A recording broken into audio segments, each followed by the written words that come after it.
It's been a World Cup of there's been plenty of shocks. So arguably one of the surprise teams of the tournament has been Australia. They're through the knockout stages with a win against Denmark. Wild celebrations in the early hours back in Australia. Who better to speak to than a man who loves a wild celebration himself, Mark Bosnich, who joins us right now. Mark, great to see you. We're here with Jamie O'Hara and Lee Hendry in the studio as well. You must be buzzing this morning. Good morning to you all. Hey Lee, how you going, mate? Yeah, absolutely.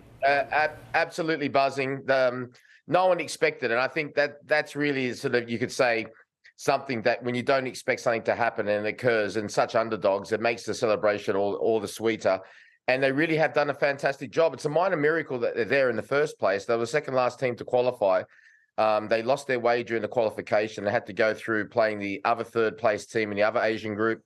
That was United Arab Emirates. And then they had to play Peru. And not many people, including myself, thought they would get through Peru. They did on penalties.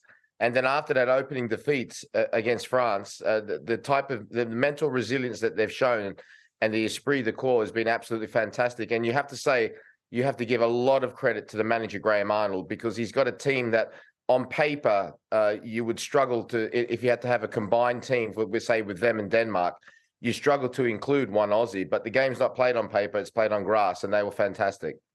Graham Arnold actually has said in the last couple of days that football can really unite the nation in a way that other sports can't. And when you look at Australia, and football can quite often take a backseat behind rugby and cricket and Aussie rules to an extent as well. Is he right at just the power of football to unite?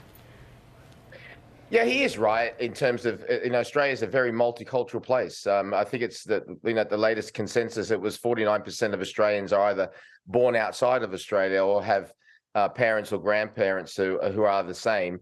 And look, it doesn't really matter. It sort of unites people from basically all walks of life over here. And you're right in terms of the fact that it's not the number one sport down here. It's a very difficult thing for it to become the number one sport. But right now, at this moment in time, the most important thing is that the team has got through to their second knockout stages in World Cup history. And, the 2006 generation were lauded, and rightfully so, for so long. And I just thought that a lot of the Socceroos teams after that, since I've been back here in Australia, tend to live in their shadow a little bit.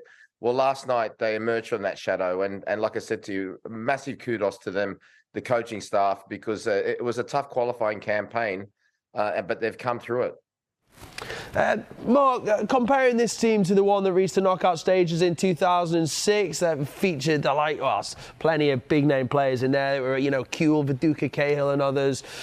This one doesn't have as many standout players in the team. What's been the key to the success, do you think? Coming back to what I said to you before, the esprit de corps. And this is where, even in the great sides, and people will tell you that, who were played in great sides, the esprit de corps, the spirit, whatever you want to call it, is very, very important. But it's even more so when you've got teams perhaps who haven't got the stars of some of the other sides. And Graham's worked very, very hard, the manager, Graham Arnold, on installing that. They work very closely with a sports psychologist. And you could see, even after the defeat against France, the vast majority of teams, would have found it very difficult in that following game. But they came out firing against Tunisia.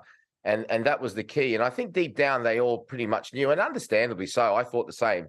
There's not many teams in the world that can live with France when they play really well. And that's not just France A, France B as well.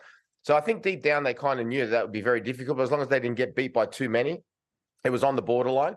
And then if they went into the last game with it in their hands, which they did against Denmark, they were confident that they could get a result. And in the end, they needed that win because, as we know, Tunisia beat France, and they happened to have drawn.